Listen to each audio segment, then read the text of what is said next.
I would like to welcome you to this very special occasion on behalf of the Philadelphia branch of the Delius Society. Some 30 years ago, when I was a student in high school in western New York State, I remember listening avidly to a daily program of recordings from a station in Ithaca, New York. And I can recall during those programs being introduced to many of the great performing artists of what seem now those times long ago. Felix Weingartner, Egon Petri, Willem Engelberg, Adolf Busch, Sir Hamilton Harty, Joseph Szigeti, and Sir Thomas Beecham. Curiously, though, when I think back about what music I heard for the first time on those broadcasts, from the standard repertory, I can think of only one work, the Overture to the Marriage of Figaro, which happened to be the theme music for the program. I don't remember what else I heard except a group of works whose titles were for me, just the titles were and still are, absolute magic. Paris, the Song of a Great City, Brig Fair, On Hearing the First Cuckoo in Spring, The Walk to the Paradise Garden, Seadrift, Eventide, Summer Night on the River, Over the Hills and Far Away, In a Summer Garden, and Appalachia. So through those incomparable old recordings, old now, by Sir Thomas Beecham, Frederick Delius came into my life to remain with me to this day. Do I have a favorite among them? Probably it's Appalachia, which I still believe is the finest piece of American music ever written. American music written by an Englishman, Frederick Delius, who I find in Appalachia captured with extraordinary beauty and sensitivity the very essence of indigenous American music, much as did Debussy and Ravel capture the music of Spain and Iberia, the Rhapsody Espagnole, and so on. For a long time, I've had a theory that after Gustav Mahler, the next composer whose time will come in the concert halls of the world will be Frederick Delius. I find he speaks of the same human aspirations, of the same dreams and longings for fulfillment, of the same love for nature, as does Mahler, although without Mahler's emotional battering ram. And for that, I really am grateful. There have been times in my life when I have found it almost impossible to listen to certain pieces by Delius or Gustav Mahler, because I find they touch those corners of the heart that I don't always like to have touched. They're too personal, too true, too human, too aware. I'm happy to say tonight is not one of those occasions. In the course of the years I've spent with music, there have been those very special moments which I treasure, when I feel very close to some of the great creators of music. In the concert hall, I've heard Toscanini conduct Verdi, whom he knew personally. I've heard Ansermet, Koussevitzky, and Monteux conduct Debussy and Ravel. I've heard Bruno Walter conduct Mahler. I've heard Igor Stravinsky conduct his own music, and was in his presence when he recalled that Rimsky-Korsakov once asked him, upon being shown a new score by the young man, how Stravinsky had the time to write so much worthwhile music. I remember being in a room filled with animated conversation, which suddenly stopped when an elderly Viennese gentleman quietly observed, "That reminds me of the last time I heard Brahms play." And yes, I've heard Sir Thomas Beecham in the Academy of Music conduct Delius. And so tonight, to that group of unforgettable life experiences, I'm adding one more very special moment as I stand on the same platform with Eric Fenby. As we know, he was, as an artist, closer than anyone else to what most of us feel is one of music's most sensitive, creative spirits. And it's a great honor and privilege for me now to introduce to you Mr. Eric Fenby.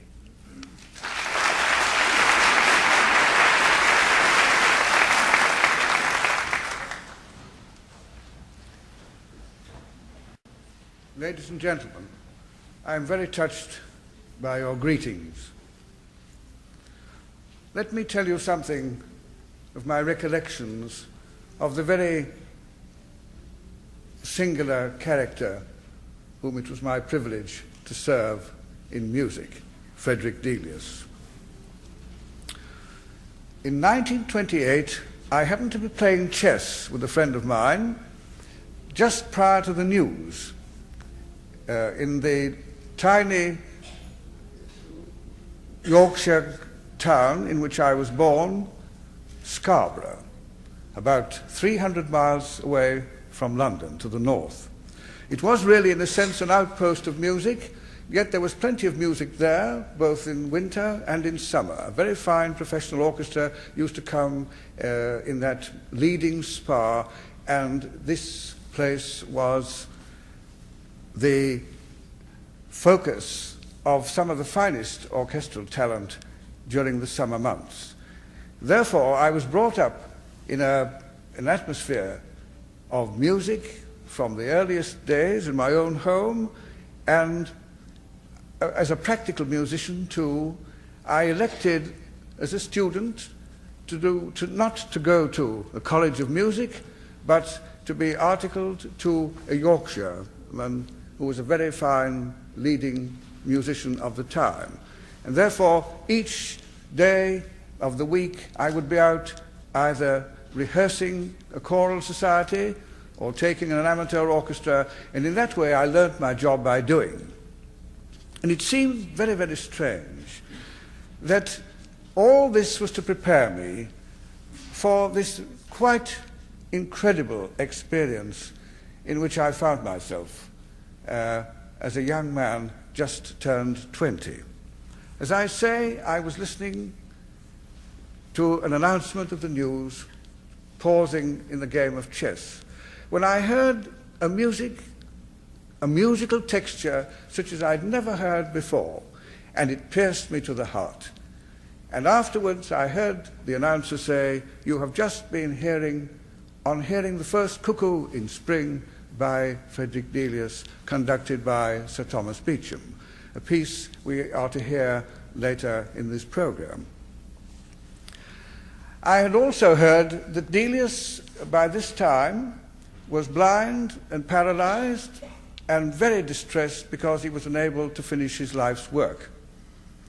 I read that in what is known as the Yorkshire Post, our local paper. And it so happened that I got the urge, at least, to say thank you for that incredible moment. Versed in music as I was, I'd never heard anything that so touched me. To my quite amazement, I got a letter back, almost by return, and it was obviously dictated by Delius and written in his wife's handwriting. And he said, "My dear young friend, I always love it when young people like my music, and my memories of the coast where you live are always green. Thank you for writing," etc., etc. Charming little note. Well, I was thoroughly delighted with that. And then the conceit, I'm sure it must have been conceit, or presumption at least, that I could do something to help him, became uppermost in my mind. At first, I put it away as being quite ridiculous. And then finally, it conquered me.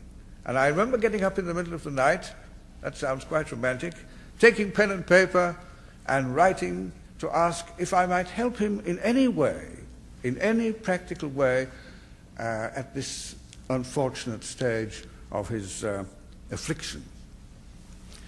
Almost again by return, there came a letter.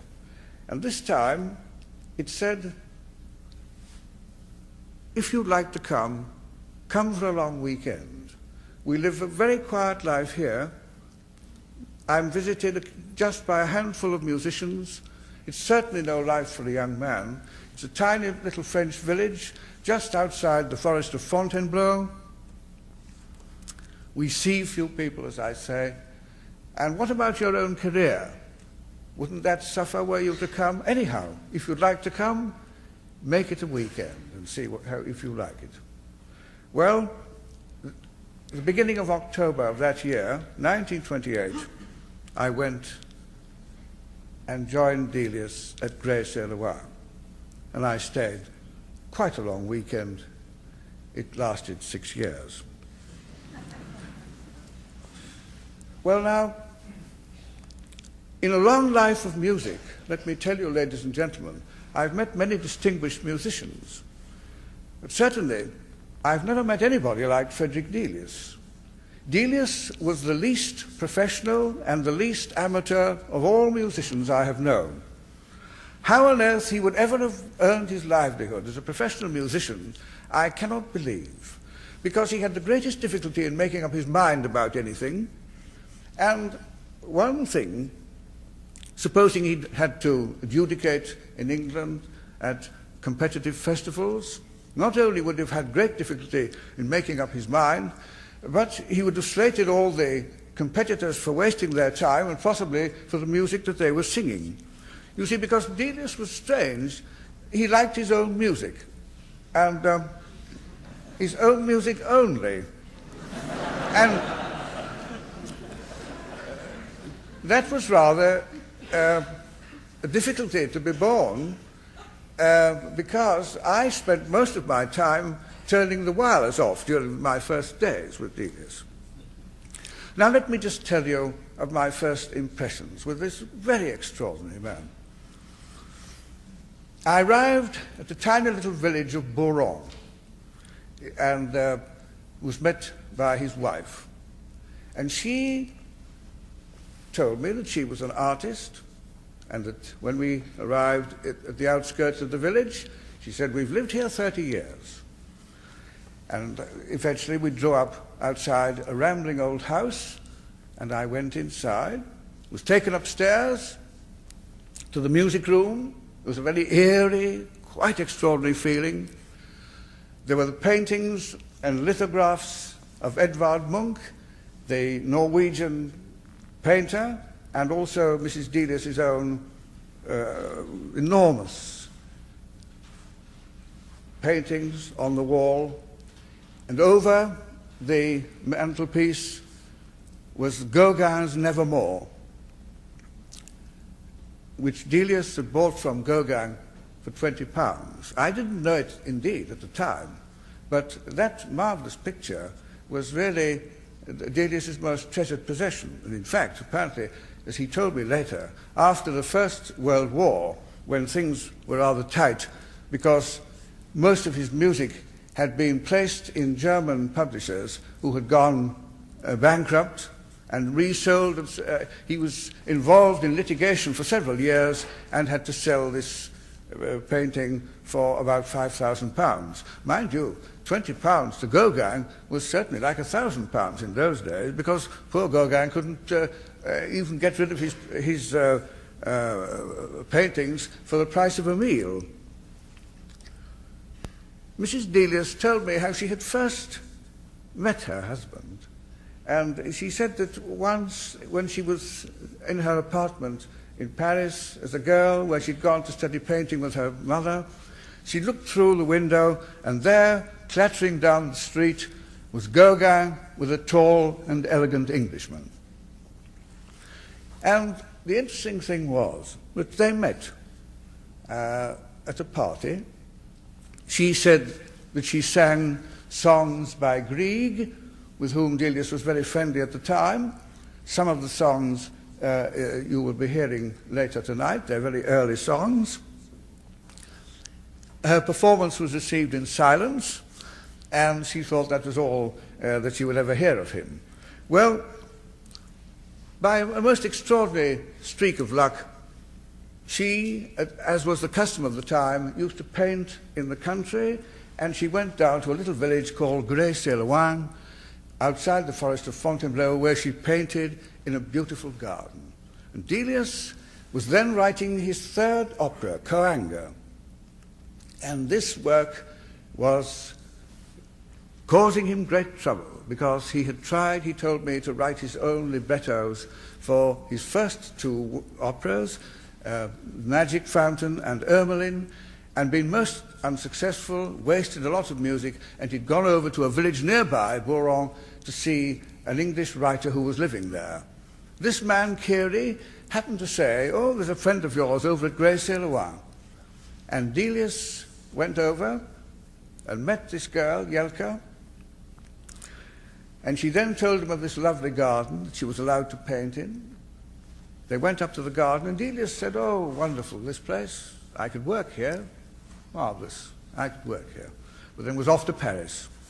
Well, by some extraordinary intuition, best known to the ladies, Jelka decided to buy that house, thinking that he would come back. But the next thing, Delius went off to Florida for his second visit, and turned up about 7 or 8 months later, and he said he was coming down for a weekend, and he stayed for the rest of his life. So it was there that he wrote his finest music. Now, Delius himself was really a remarkable man in that there was a presence, an aura, as it were, about him, such as I have never known in any man. It was quite terrifying, and I have known visitors who would pause at the door and just don't come any further. It was quite a shock to me when that door was opened and I heard a voice say, "Come in, Fenby." Very grave voice. And I went and approached this man, sitting there like a Roman cardinal, all in white, a rug thrown over his legs, a great screen round him.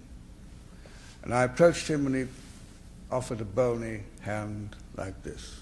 He said, "Fenby, it's wonderful of you to come to help me."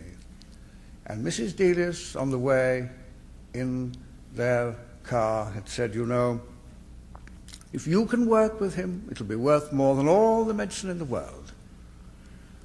If you'd only get him going again on his music." Well, you'll hear in a moment or two, when we come to the third sonata, I'll tell you about my first experience in taking music down by dictation, by reading a quotation from my early book, Delius as I Knew Him. But the problem was that he didn't know anything about me, and he wanted to see what I could do. So he said to me, "Look, up on my desk you'll find the last work that I did before I lost my sight, and I couldn't hold my pen. Now I want you to take that work, tell me exactly what you think of it." Well, I was appalled, absolutely appalled, because I looked at it, and it might have been written by a student in the style of Delius. And I thought, well, I'd better pack my bag, because I quite saw that if I said what I really thought about it, I shouldn't remain very long in that household. So Mrs. Delius fortified me. She said, "Now, look, you must keep faith. I've every faith in you. I don't really know. I'm not really a musician, but I believe in you, and you're the only musician who comes here. We're absolutely alone.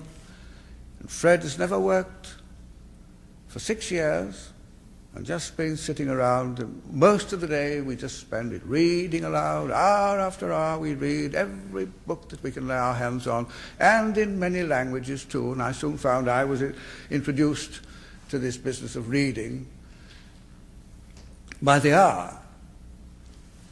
Well, the great day came, and Delius was slung over the shoulder of the brooder, who was a German nurse from a religious confraternity. And I think they must have said that down at Grey was a sort of purgatory where we send all the chaps who really get into mischief, because we had the most extraordinary collection of these gentlemen to live with us.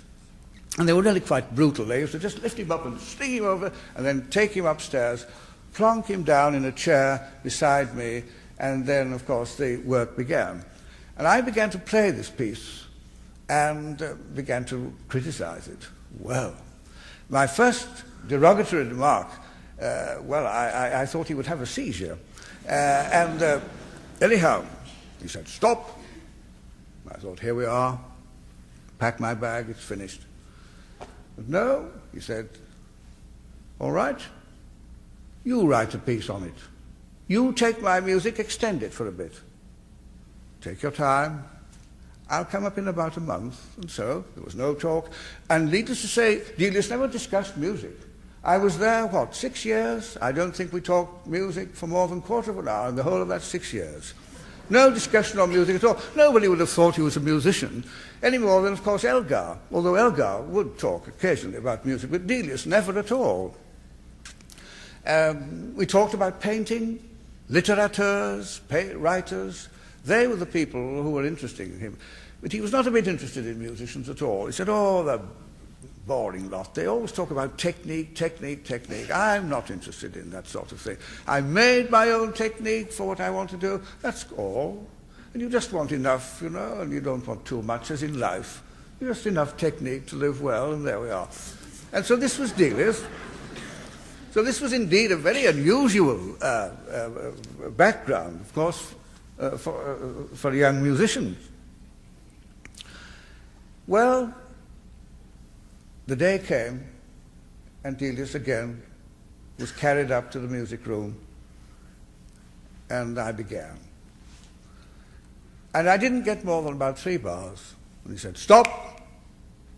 And then again I thought, well, here goes. Bags. No, not a bit. He said, Fenby, you're gifted. I can work with you. Jolly good thing you never went to a musical academy and that you're self-taught. Fine. You stay here, my boy, and we'll work. So that is how I began with Delius. Well, it so happened that Sir Thomas Beecham decided to give a great festival of Delius's music, which would go on for several weeks in October of the following year. And he wanted to know whether there were any unfinished novelties for soloists and orchestra. And I managed to find 2. These 2 works were finished.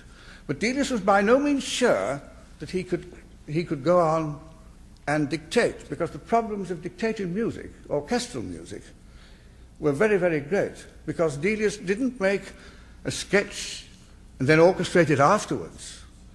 He always wrote everything down in score, and even with me, I always was told, get the biggest score paper, then he would call out all the instruments, and we would start away. And if we got to bar 19, all that part would be quite ready for the copyist. And he always worked like that, you see. He was completely intuitive. There was no intellect at all. He absolutely derided the intellect. Intellect in music, oh, no place for it. And the moment the intuition failed, he didn't bring in the intellect to help him out. No, he would put the work away and then take up something else. And so it started that I had to work with him, and I would sit at the keyboard, and he almost wanted the sound, you see. Well, play it, he would say. Well, play it. He didn't hear his own piano. I've got his piano at home. It'll only play Delius. It won't play anything else. Yes. Yes. Yes. And so, yes, it is really quite remarkable. The sounds of this particular instrument, he heard them only in his mind as orchestral writing, you see. And there he would dictate note by note. These sessions were quite incredible. He would repeat it with great rapidity, calling out the notes, singing, making extraordinary noises, and so on. And I was trying to get it all down on paper, and then would make a clean copy for the next day. Sometimes what we did was merely the stepping stone to something finer. And I always remember when we came to the festival, he said, well, this is it. And I well remember in London, the police stopped all the traffic.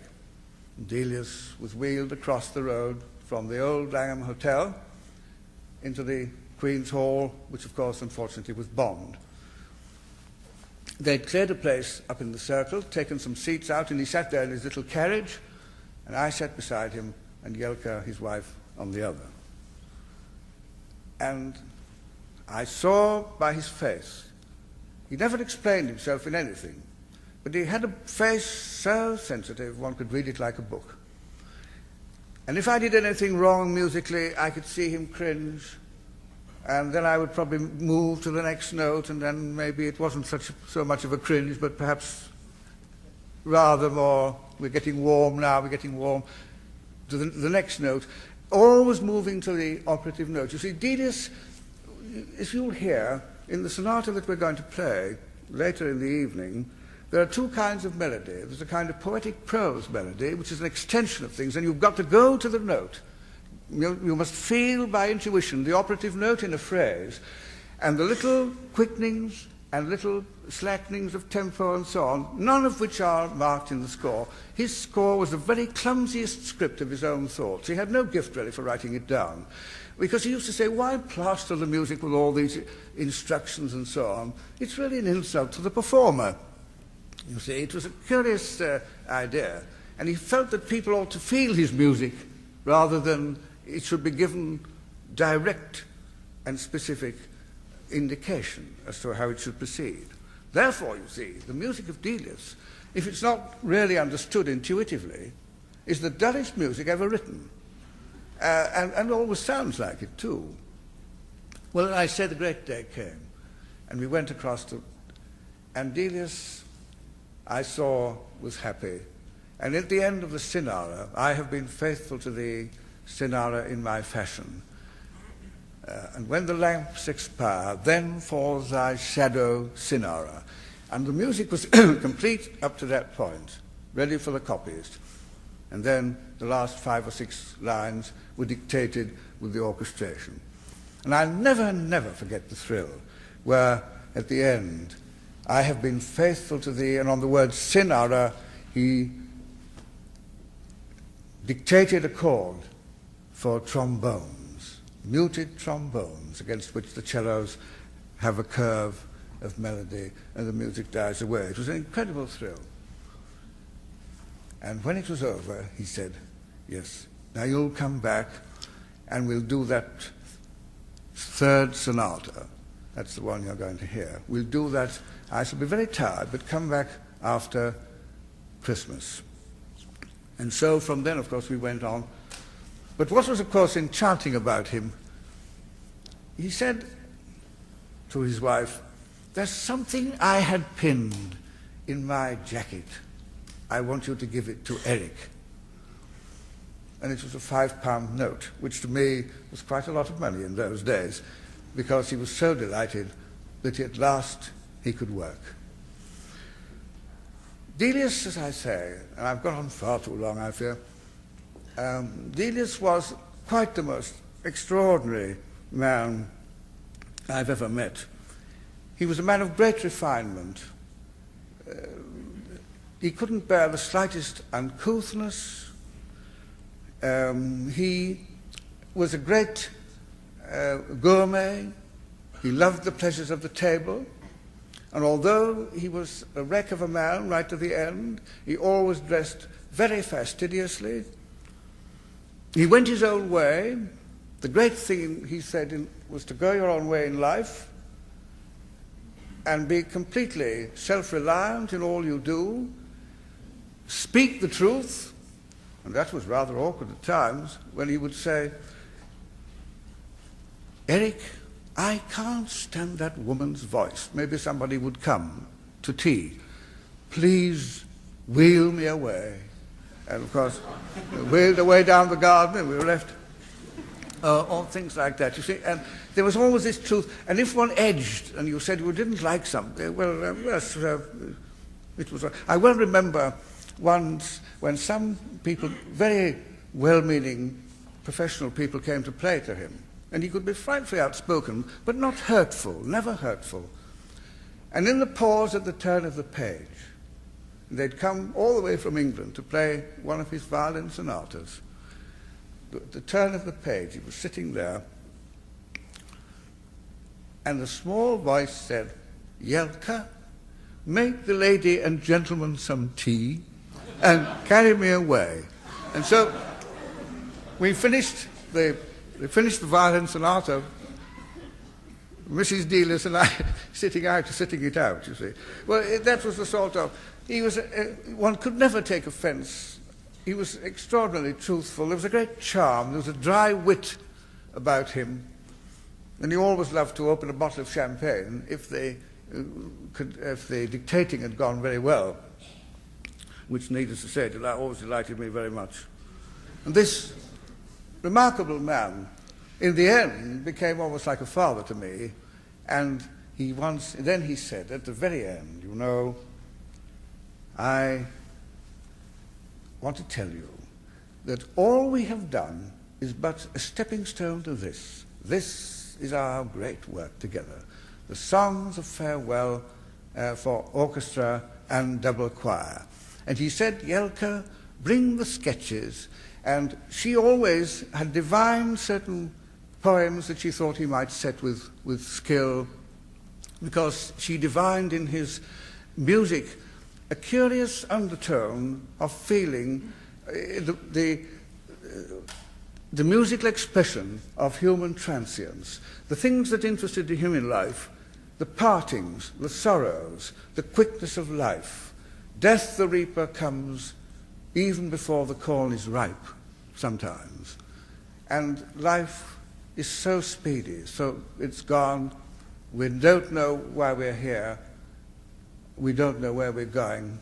It was perhaps a very, very negative attitude to life, but that was his. The great thing is to face death with great courage, and which he did. Never once in his frightful afflictions did I ever hear him complain. He said, "I've seen everything, I've done everything that is worthwhile, but we have got this one thing to do, this songs of farewell." And the packet was opened, and I thought there'd be pages of score, just so many bars here and there. And there were a few phrases on the back of old bill heads that he had when he could walk in Norway. Two great influences in his life, in the great nature music that he loved so much. Your American scene here in the south, and the hills of Norway, where for many years throughout his life he had a cottage. He would always lie fallow in the summertime and work at the other parts of the year. He was a remarkable man, Frederick Delius, and there certainly never will be anyone like him. I suppose somebody once said of Rossini, I think it was George Bernard Shaw, "One is quite enough." And I suppose one can say, with due reverence, and he would quite have been amused by a slight leg pull, not to be too serious about it, but perhaps one is quite enough, of dear Frederick Delius.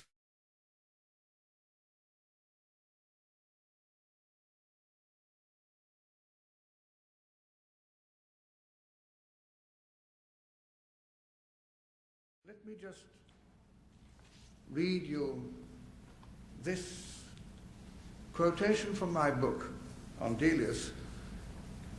I wrote this passage about 46 years ago. And it's interesting because in the second movement you'll hear the piano announce the theme that Delius tried to dictate to me on that first occasion. It begins like this. That evening after supper, and this was about 3 weeks after I first arrived in October of 1928, Delius surprised me by saying that he had an idea in his mind, a simple little tune, and that he wanted me to take it down. I took pen and paper and waited eagerly. I had no idea what he would do, whether he would sing or call out the names of the notes and their varying time values. What he did was to stagger and confound me so utterly that I did not recover for the rest of the night. Throwing his head back, he began to drawl in a loud monotone that was little more than the crudest extension of speech. And this is something of what I heard. Ta-ta-ta-ta-ta-ta-ta-ta-ta, hold it.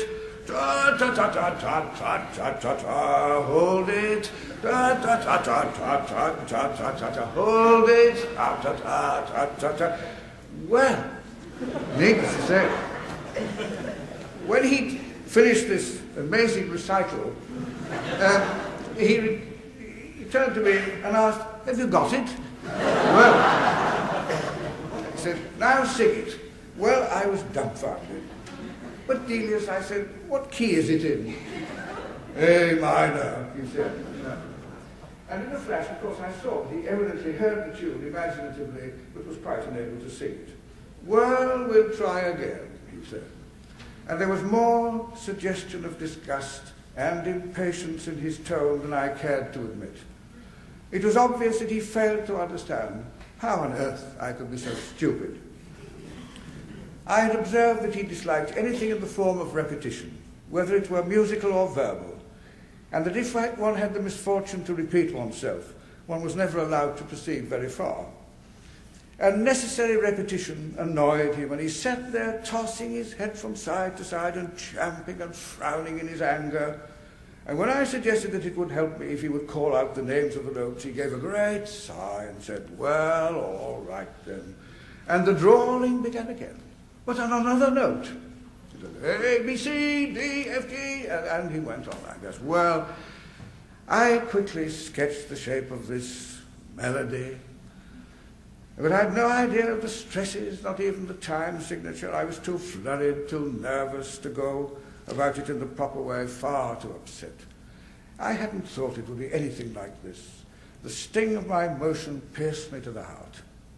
My pen flopped about in my fingers, and in my confusion I found myself holding it upside down. My fingers were inky, and the tears that I had been fighting to keep back now blurred my spectacles, and I couldn't see. The more I looked at this relic of a man and heard his hopeless attempts to make himself understood in but the rudiments of the art in which he so greatly excelled, the more distressed I became, until, in the end, the sight and the sound of it were too much for me, and I broke down. I had to give it up.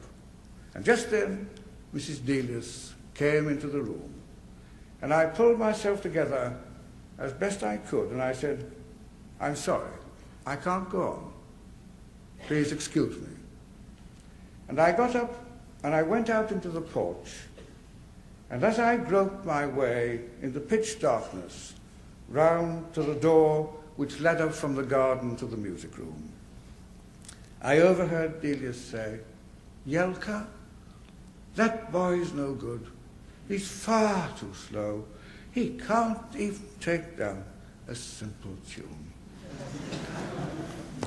Well, I have great pleasure now in asking Davyd to come and join me in a performance of this, the third sonata. Yes, thank you.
Ladies and gentlemen, what more fitting conclusion to a fortnight spent hearing your first-rate orchestras throughout this country than to come here and hear Delius so beautifully played under so understanding a conductor as Mr. Smith. He certainly understands Delius to the core, and you, my young friends, Delius would have been most delighted with you. You've all given up your time.